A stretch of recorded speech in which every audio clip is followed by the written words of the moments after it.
construir cada um o seu caminho com autonomia e com responsabilidade, também dentro dessa ética de cuidado com o outro.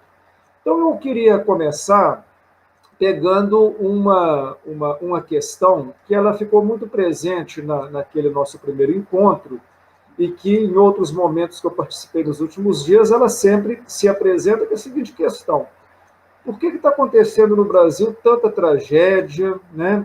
Temos um governo que ele, sob o ponto de vista político, o tempo todo flerta com fascismo, não tem nenhum compromisso com a vida, né? Usa, muitas das vezes, o discurso religioso para fazer charlatanismo, até para oprimir, né? Tantos desmandos, digamos assim, incentiva a violência como a única possibilidade de solução dos conflitos, né? Tanto clamor, né, por atos que primam somente pela questão do bem-estar individual e privado de alguns, em detrimento do que é público, do que é coletivo. E nós estamos nessa situação e não acontece nada, ou aparentemente as coisas não mudam, né? Então, é preciso, primeiro, que nós compreendamos que há muita potência e muita vida pulsante e forte, não é? Que, apesar de toda essa questão tão terrível da pandemia, né, e depois nós podemos falar mais sobre isso, quando a gente entra em contato com as lideranças de movimentos sociais, eclesiais, principalmente das periferias, nós vemos como que é uma solidariedade pujante, forte, geradora de vida, né? E isso não é pouca coisa, né? Numa sociedade altamente individualista, voltada simplesmente para atender demandas individuais, em que somente 20% consegue acessar o consumo e os outros 80% estão à margem, né? Quando a gente vê que muitas vezes a ausência do Estado, das lideranças políticas, elas sinalizam, né, para o fracasso. Por outro lado, a gente vê justamente nos movimentos sociais, comunitários, eclesiais, toda uma rede de solidariedade pujante e pulsante. Isso não é pouca coisa. Isso tem a ver, inclusive, como a pastora Nelly acabou de falar, com os movimentos identitários, como o movimento feminista, né?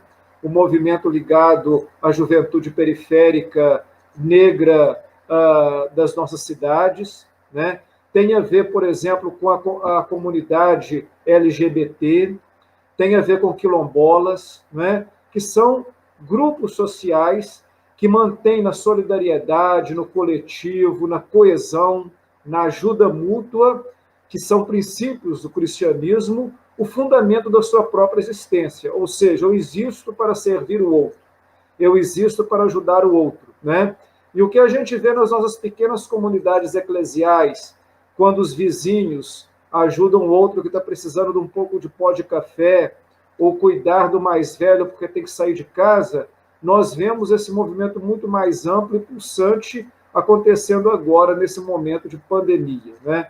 Se nós fizermos uma pesquisa para além do que aparece na mídia empresarial, né, e às vezes nas redes sociais raivosas e cheias de notícias falsas, né, que estimulam o ódio e a violência o tempo todo, se nós observarmos em outros comunicadores, em outros canais, a gente vê uma imensa pulsão pela vida para contrapor Thanatos, né, que é a pulsão pela morte, né, desse governo e dos grupos que o apoiam, né?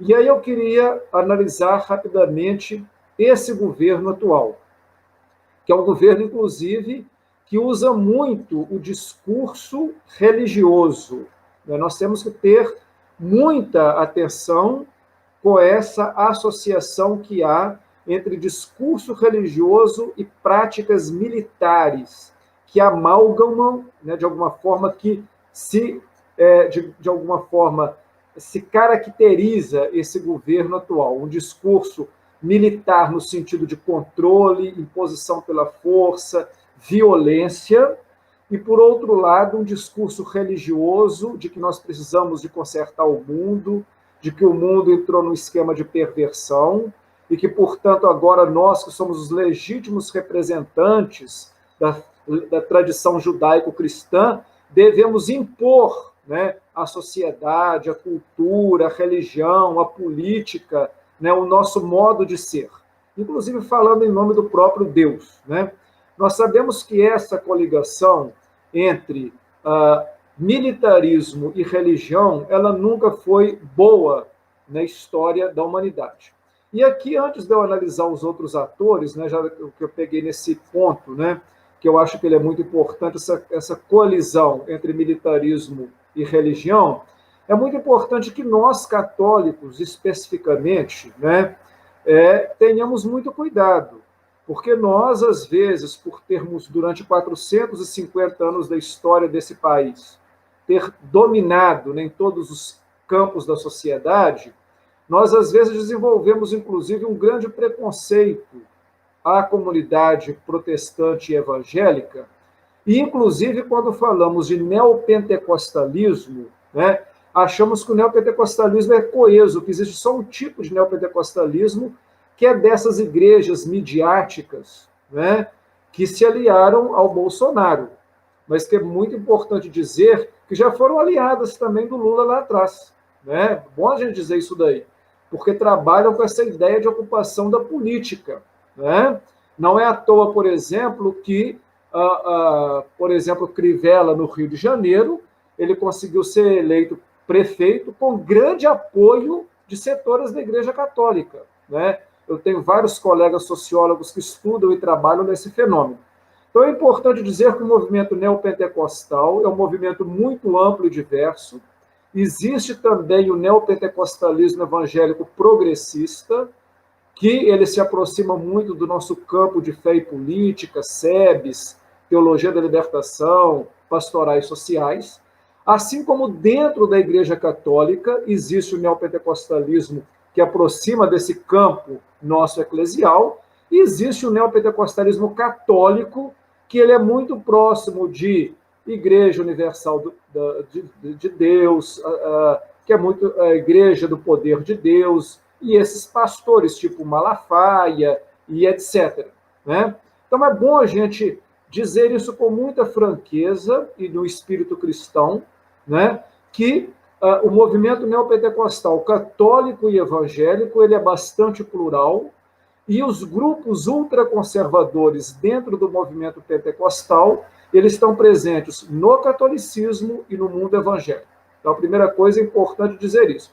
E que no caso específico do catolicismo, para além do movimento neopentecostal, que se associa com um segmento, né, da chamada renovação carismática católica, que é muito maior do que o movimento neopentecostal, porque também dentro da RCC nós temos grupos muito potentes, engajados, né, e muito próximos do nosso campo, né, mas existe essa outra parcela, mas inclusive dentro do catolicismo existem outros grupos tão ultraconservadores quanto esses. Né? É bom que a gente diga também, porque de vez em quando, inclusive naquelas manifestações que acontecem lá na Praça dos Três Poderes, nós vemos gente desses outros grupos, inclusive ligados ao catolicismo, e que não são ligados à RCC. Né? Então, é importante que a gente tenha, isso é um estudo do campo da sociologia, que a gente consiga observar que dentro de um movimento religioso, social, político, eclesial, há uma imensa diversidade. Né? Então, quando eu falo em neopentecostalismo ou renovação carismática católica, eu estou falando de uma diversidade. Não estou falando de somente um grupo coeso. Pode ser que dentro desses grupos há segmentos mais potentes, no sentido de terem mais força, mais visibilidade na mídia, mais dinheiro, mais financiamento, que parece que são os únicos. Né? Mas é importante fazer essa distinção.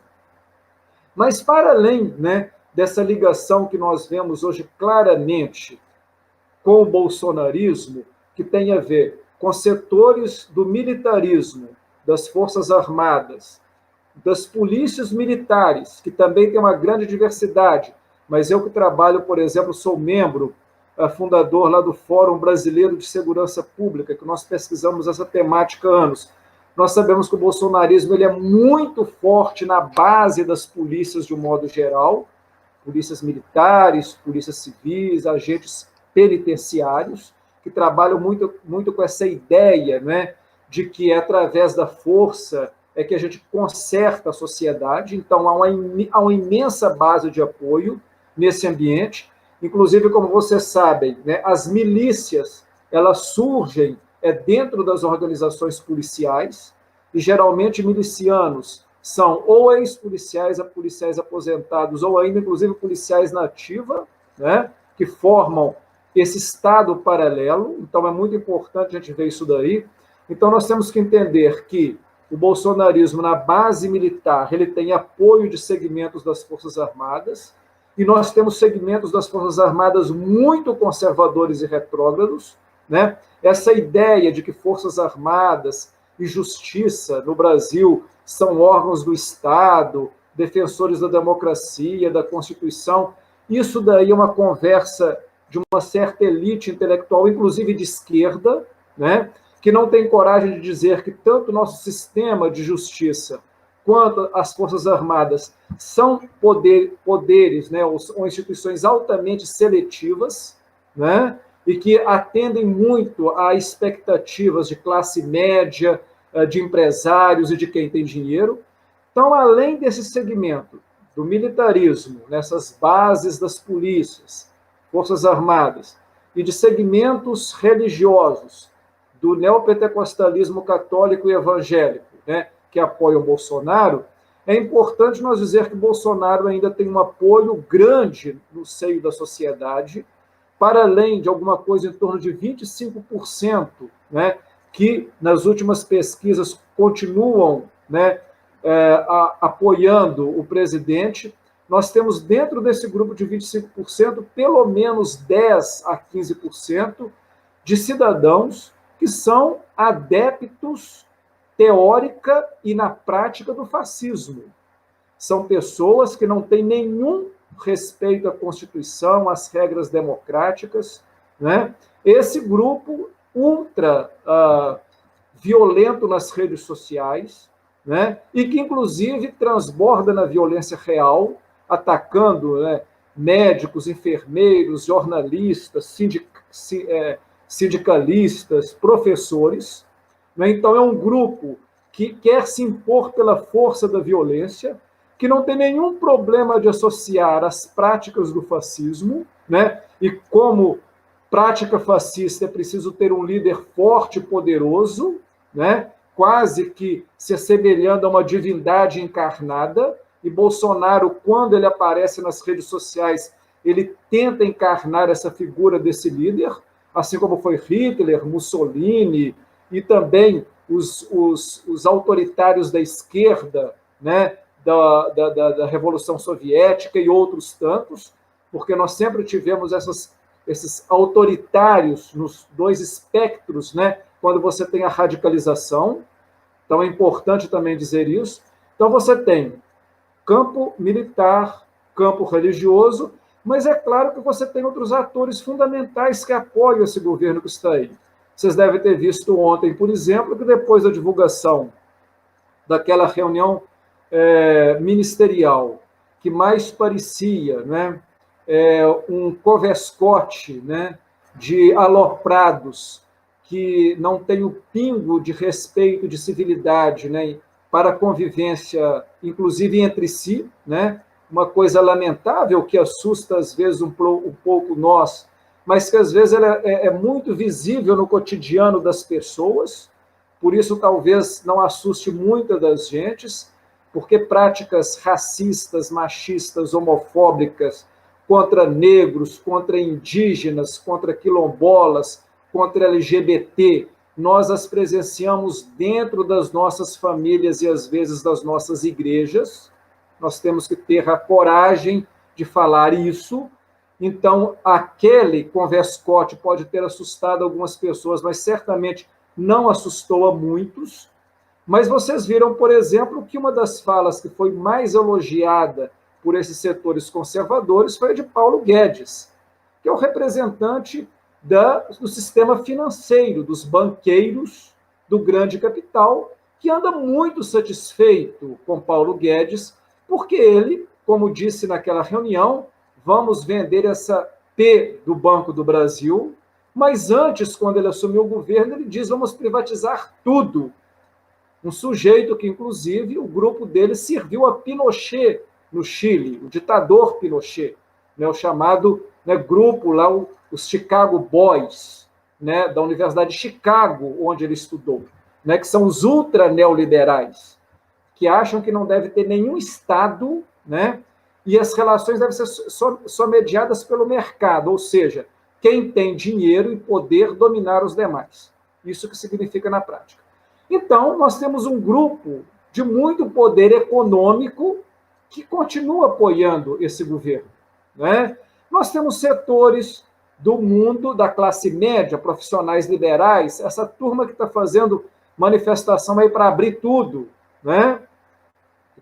O tempo todo aí. Então, quer dizer, nós temos 25% de base social. Vamos só lembrar que quando Dilma sofreu o golpe e quando Collor foi empichado, ambos já tinham diminuído em 10% o apoio popular. Ambos estavam com menos de 10%. Então, veja aí que nós temos um indicador importante, com um problema adicional. Nós estamos num momento de pandemia que impossibilita as pessoas irem para a rua protestar. Né? Olha que situação complicada para o campo, né, que não está satisfeito com tudo que está aí. Nós estamos impossibilitados de colocar na ágora, na praça pública, os nossos anseios.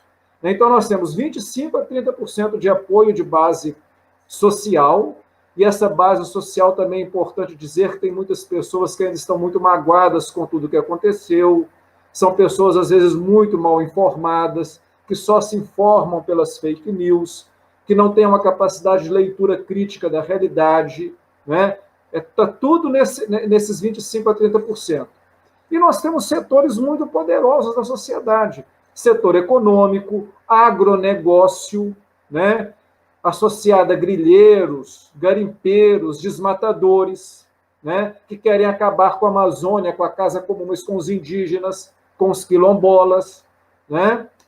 Nós temos, então, os setores militares e nós temos os setores religiosos, né? Sendo que há, ainda dentro dos três poderes, um Congresso que ele é altamente conservador e, portanto, o Centrão, que também serviu à esquerda, não esqueçamos disso, né? O Centrão é atualmente a base de apoio do Bolsonaro, porque funciona com é dando que se recebe essa perversão do lema, né, de São Francisco, ou seja, dando para a gente cargos para que a gente utilize o cargo público como se privado fosse que a gente vai sustentar o governo, é esse que é o Centrão, né?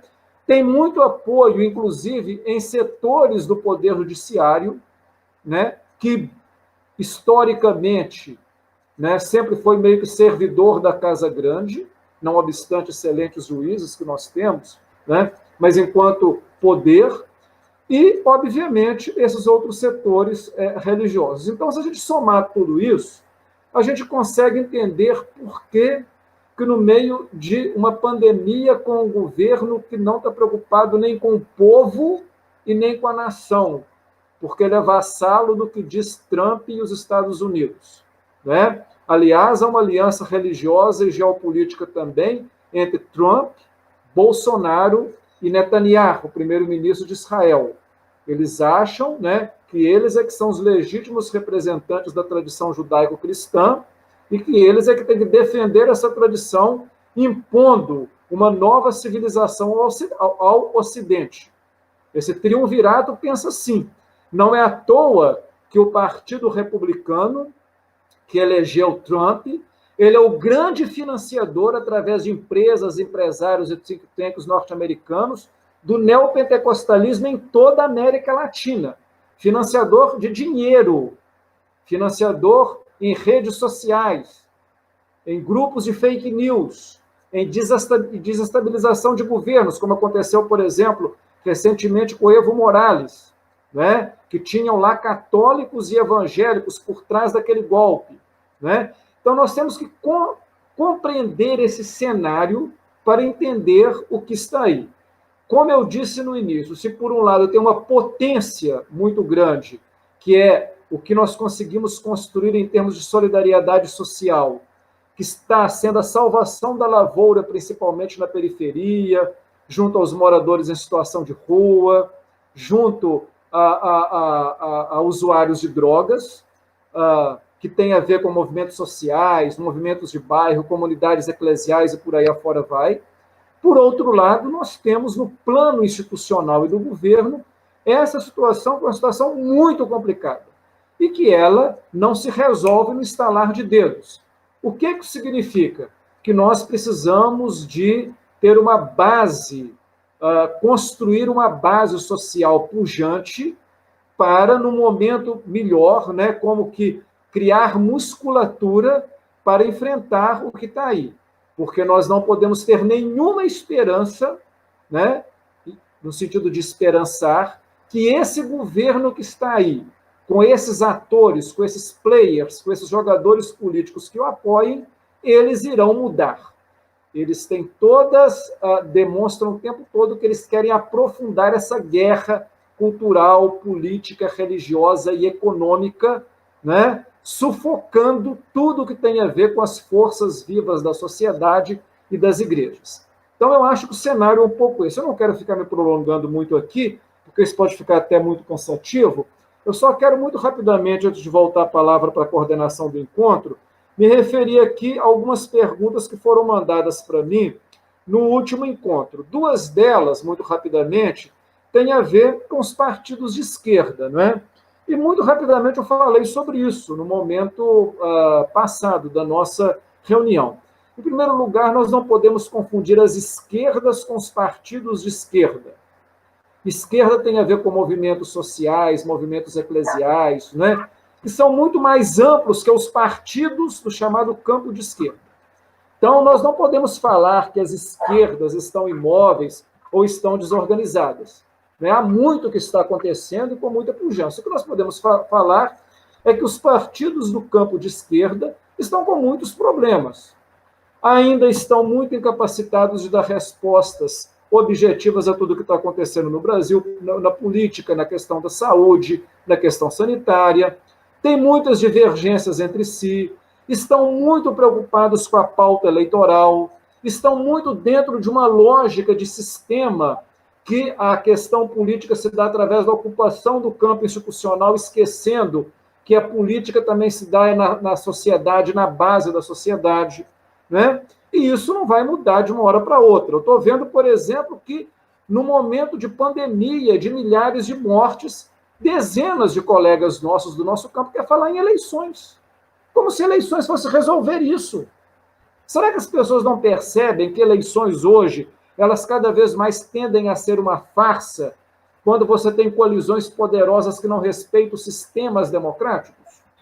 Né? E que, quando interessam, derrubam, criam golpes e se impõem pela força, né?